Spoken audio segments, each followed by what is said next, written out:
दोस्तों, मैं हूं शुभम श्रीवास। आपका स्वागत करता हूं एस्कोर आईटी के नए वीडियो के अंदर। आज का टोटल वीडियो होने वाला है डेटा एनालिस्ट के रिगार्डिंग कि कैसा कोर्स है, क्या मार्केट है, आने वाले दिनों में क्या इसकी हायरिंग बहुत ज़्यादा होने वाली है।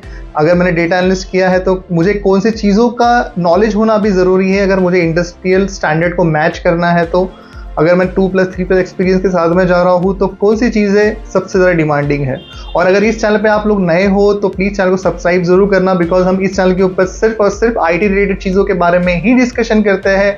अगर आप कोई प्रोफाइल में भी काम कर रहे हो आईटी इंडस्ट्री में, तो वो प्रोफाइल कौन सी नई टेक्नोलॉजी मार्केट में आने वाली है जो कि रिक्वायर्ड है आपके जॉब के लिए, उसके रिलेटेड भी मैं वीडियो बनाते रहता हूँ। तो प्लीज़ चैनल को सब्सक्राइब जरूर करना। क्वेश्चन ये है कि डेटा एनालिस्ट का कोर्स कौन कर सकता है। तो इसके लिए कोई क्राइटेरिया नहीं है कि आपका बैकग्राउंड यही होना चाहिए या फिर ये होना चाहिए। अगर आप ग्रेजुएट हो, आप पोस्ट ग्रेजुएट हो, तो आप इस कोर्स के लिए एलिजिबल हो। बट सिर्फ एक चीज़ याद रखना कि एक अच्छी न्यूज़ ये है इसके अंदर कि अगर आपका बैकग्राउंड इंजीनियरिंग का है तो सबसे पहली प्रायोरिटीज़ आपको मिलती है, बिकॉज naukri.com पे हर वीक में 40% ओपनिंग ऐसी रहती है जहाँ पे BE होना ज़रूरी होता है। ठीक है, कोई भी ट्रेनिंग इंस्टीट्यूट आप लोगों को जो सिलेबस कवर करता है उसमें वो आपके एडवांस एक्सेल करता है, बेसिक डेटा स्ट्रक्चर्स कवर करते हैं, आपका पाइथन कवर करते हैं, पावर BI आपको सिखाते हैं। बट आपको ये चीज़ ध्यान में रखना है कि जो इंडस्ट्रियल स्टैंडर्ड्स जो अभी बेसिकली रिक्वायरमेंट है और आपने जो चीज़ें सीखी है क्या वो मैच कर रही है क्या। अगर आपका मैच नहीं करता तो प्रॉब्लम यही होता है कि फिर आपको इंटरव्यू कॉल्स नहीं आते। सबसे ज़्यादा रिक्वायरमेंट अगर डेटा एनालिस्ट के अंदर एक पर्टिकुलर स्किल सेट की है तो वो है पाइथन की लाइब्रेरीज की। अगर मैं बात करूँ, अगर आपको डेटा विजुअलाइजेशन के बारे में बात की जाए तो पाइथन के अंदर ऐसी मैटप्लॉटलिब या फिर C1 जैसी लाइब्रेरीज है जो कि यूज़ करते हैं हम लोग डेटा विजुअलाइजेशन के लिए।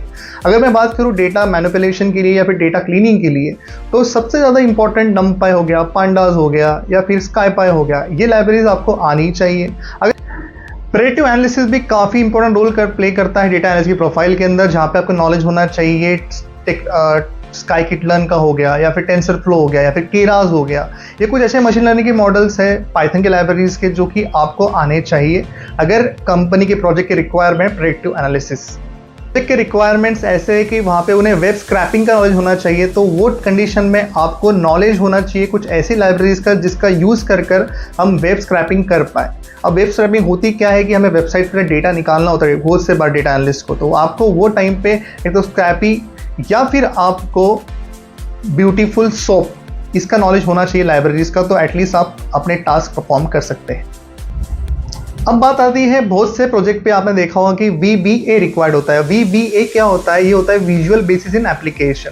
अब ये एक प्रोग्रामिंग लैंग्वेज है जो कि हम सिर्फ माइक्रोसॉफ्ट ऑफिस के एप्लीकेशन या फिर एक्सेल रिलेटेड चीज़ों में यूज़ करते हैं।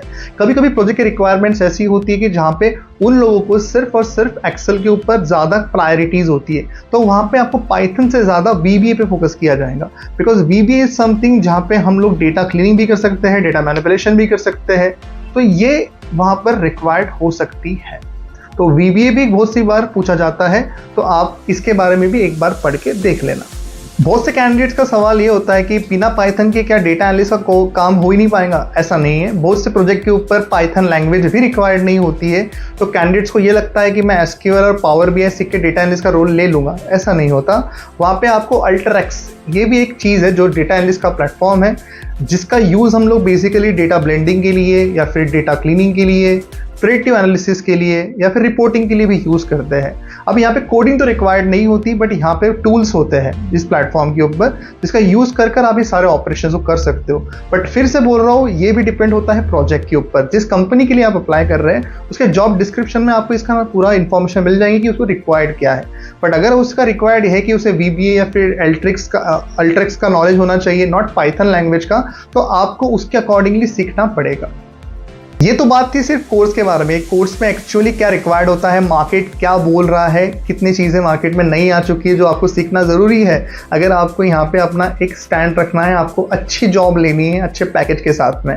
दूसरी चीज़ कि मैं कुछ ओपनिंग ये भी आपके जो शेयर कर रहा हूँ, ये ओपनिंग्स पे आप लोग अप्लाई करते रहो, आपको कम्युनिटी पोस्ट के चैनल के अंदर मिलते जाएंगी ओपनिंग्स। बट हाँ, सेकंड थिंग इज़ दैट अगर आपने चैनल को अभी तक भी सब्सक्राइब नहीं किया है तो प्लीज़ चैनल को सब्सक्राइब ज़रूर करना, बिकॉज आने वाले दिनों के अंदर मैं सारे कोर्सेज के रिलेटेड वीडियोस बनाने वाला हूँ जिसमें सारे कोर्सेज ले लो आप, साइबर सिक्योरिटी से लेकर तो SQL डेवलपर तक, रिगार्डिंग मार्केट क्या चाहिए, क्या आपको करना है और कौन से ओपनिंग्स अभी चल रहे हैं। वीडियो पसंद आया होगा तो लाइक ज़रूर करना और फिर हम लोग मिलते हैं नेक्स्ट वीडियो के अंदर। Bye bye guys.